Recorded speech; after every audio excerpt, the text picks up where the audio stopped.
ফোনের গ্যালারিতে ঠিকঠাক মতো ঘাটাঘাটি করার পরেও বেশ কয়েকটা ভিডিও পেলাম যেটা আমি আপনাদের সাথে শেয়ার করতে ভুলে গিয়েছি। হ্যালো এভরিওয়ান, কেমন আছেন আপনারা সবাই? আশা করছি ভালো আছেন। আমিও ভালো আছি, শুধু একটু ব্যস্ত আছি। জানেনই তো সামনে দুর্গাপূজা, যার কারণে ব্যস্ততাটা একটু বেশি। বেশ কিছুদিন আগের করা একটা ভিডিও যেটা আমি আপনাদের সাথে আজকে শেয়ার করতে যাচ্ছি। বাড়ি থেকে আসার পথে আমাদের চণ্ডীমোড়া মন্দিরে যাওয়ার কথা ছিল, সেই উদ্দেশ্যেই চলে আসলাম চণ্ডীমোড়া মন্দিরে। আমাদের একটা মানুষই ছিল, সেই জন্যই সকাল সকাল বাড়ি থেকে স্নান টান করে রেডি হয়ে চলে আসছি। রাজ্যের পাপা কুমিল্লা থেকে এসেছে আর আমরা বাড়ি থেকে এসেছি। যেহেতু খুব সকাল সকাল এসেছি, মন্দিরে আসার পর তেমন কোনো মানুষই দেখতে পাইনি আমরা ছাড়া। ফাঁকা ফাঁকা লাগছিল, অনেকদিন পর আসা হয়েছে। কাছে থাকি তারপরও আসা হয় না, অনেক বছর পর মায়ের কাছে আসা হয়েছে। প্রাচ্যকে নিয়ে আর কখনো চণ্ডীমোড়া মন্দিরে আসা হয়নি। যেহেতু বাসার কাছেই ছিল আর আমাদের মানুষই ছিল, তাই ওকে নিয়েই চলে আসলাম। ভালোই লেগেছে, ওর অনেক খোলামেলা পেয়েছে। আর অনেকদিন পর আসাতে আমাদেরও বেশ ভালো লাগছিল। আর এখন প্রত্যেকটা মন্দিরে সুন্দরভাবে প্রণাম করে নিচ্ছিলাম। আর আমরা আসার সময় ফল, আগরবাতি, মোমবাতি সবকিছু কিনে নিয়ে এসেছি। আর এখানে যেহেতু ফল নিয়ে এসেছি, তাই একটা বাতা সাজিয়ে দিতে হবে। মার জন্য সুন্দর একটা শাড়িও নিয়ে এসেছি, সাথে নিয়ে এসেছি অল্প পরিমাণ মিষ্টি। তাই এখন আমি ফলগুলোকে সুন্দর মতো একটা থালে নিয়ে তারপর এগুলোকে ধুয়ে সুন্দর মতো কেটে একটা বাটা সাজিয়ে দেব। আর কিছু আস্ত ফলও দিব, মানে যেগুলো বাকি থাকবে ওইগুলো দিয়ে দেব। বাসা থেকে বা বাড়ি থেকে যেহেতু বাটা সাজিয়ে আনা পসিবল না, তাই এখানে এসেই বাটাটা সাজাতে হয়। সবাই এটাই করে। ভেবেছিলাম বাড়ি থেকে মা বাবাকে সঙ্গে করে নিয়ে আসবো, কিন্তু ওদের কাজ ছিল। যেহেতু কৃষ্ণের জন্মাষ্টমী চলে এসেছে আর বাড়িতেও কিছু কাজ আছে, যার কারণে মা একদমই আসতে পারলো না।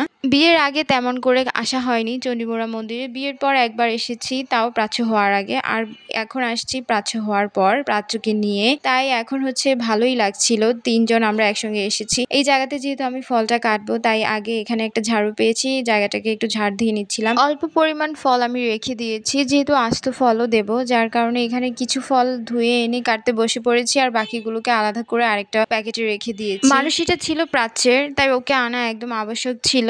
আর আমরা তিনজনেই আজকে উপবাস আছি। প্রাচ্য তো ছোট, ও বুঝে না, ও এখনো পর্যন্ত না খাওয়াই আছে। কিন্তু অরেঞ্জ দেখে ও আর ওর লোভ সামলাতে পারলো না, তাই ওকে একটা আঙ্গুর আর একটা অরেঞ্জ দিয়ে দিলাম, বাট ও খায়নি। আর আমরা দুইজনেই উপবাস আছি, একদম পূজার পরে উপবাস ভাঙবো। ফল কেটে সুন্দরভাবে এগুলোকে সাজিয়ে রেখে দিয়েছি, যখন বলবে তখন মায়ের সামনে নিয়ে যাব। তারপর আমি রাধাকৃষ্ণের মন্দিরে আসলাম, এখানে এসে একটু প্রণাম করে যাব।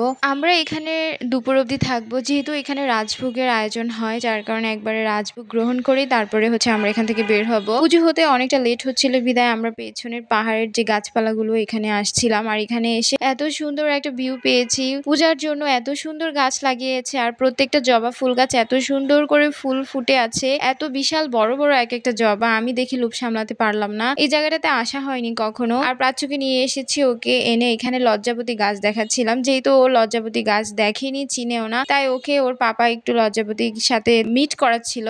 তারপরে এখানে আমরা কিছু ঘোরাঘুরি করলাম, একটু দেখলাম, বাট জুকের ভয়ে আমি বেশিক্ষণ ছিলাম না, কারণ যেখানে লতা পাতা জঙ্গল বেশি ওইখানে তো জুক থাকেই জানেন। আর আমার এই জিনিসগুলো খুব বেশি ভয় করে। পুজোর পরে শরীর অনেকটা টায়ার্ড লাগবে বিধায় এখন চলে এসেছি। যেহেতু আস্তে আস্তে অনেক মানুষ আসছে, রোদের তাপটাও বাড়ছে, তাই ভাবলাম যে ছায়া থাকতে থাকতে একটু এই জায়গাটা ঘুরে যাই। কিছুক্ষণ ঘোরাঘুরির পরে ভাবছিলাম যে হয়তো যদি পুজো হয়ে যায়, তাই আবার মন্দিরে চলে আসলাম। আসার পরে আসলে মন্দিরের খোলা জায়গাটাতে হাঁটার মতো অবস্থা না, এত রোদের তাপ ছিল ওই দিন, একদম পুরো ফ্লোর গরম হয়ে গিয়েছিল। বাট আমরা এই জায়গাটা যেখানে ছায়া ছিল এখানে এসে কিছুক্ষণ বসেছিলাম। তার কিছুক্ষণের মধ্যেই অঞ্জলি দেওয়ার সময় হয়ে গিয়েছে, আমরা অঞ্জলি দিয়ে নিলাম। অঞ্জলি দেওয়ার পরে এক এক করে মন্দিরে যারা ছিল সবাইকে ফলগুলো দিয়ে দিলাম।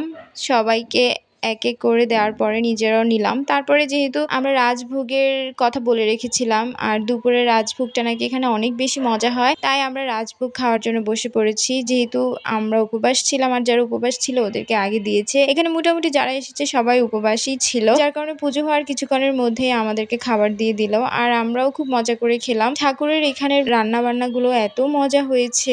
আমি জানি যে রোদের ছবি অনেক বেশি সুন্দর আসে, তাই প্রাচ্যের পাপা বলল যে চলো তোমাকে এই সুন্দর করা রোদে কিছু ছবি উঠিয়ে দেই। শখে তো বের হয়েছি, বাট ফ্লোরের গরমের কারণে একদমই দাঁড়াতে পারছিলাম না। অনেক কষ্টে একটু এক্সপ্রেশন দেওয়া ট্রাই করছিলাম, বাট গরমে ঠিকও দিতে পারছিলাম না। যেহেতু পুজো শেষ, আমাদের উপবাস ভাঙা শেষ, খাওয়া দাওয়া শেষ, তাই ভাবলাম কিছু ছবি তুলে নেই। তাই এখানে কিছু ছবি উঠিয়ে একদম ব্যাগ টেক নিয়ে নেমে পড়েছি। তারপরে ভাবলাম যে সিঁড়িগুলোতে তো ছবি ওঠাতে ভুলেই গিয়েছিলাম, এখানেও কিছুক্ষণ 10-15 মিনিট লেট করলাম ছবি আর ভিডিও করার জন্য। কিন্তু গরমের কারণে আর ভালো লাগছে না, প্রাচ্য অনেকটা টায়ার্ড, তাই ভাবলাম যে এখন আর তেমন তেমন কিছু ছবি টবি উঠানোর দরকার নেই।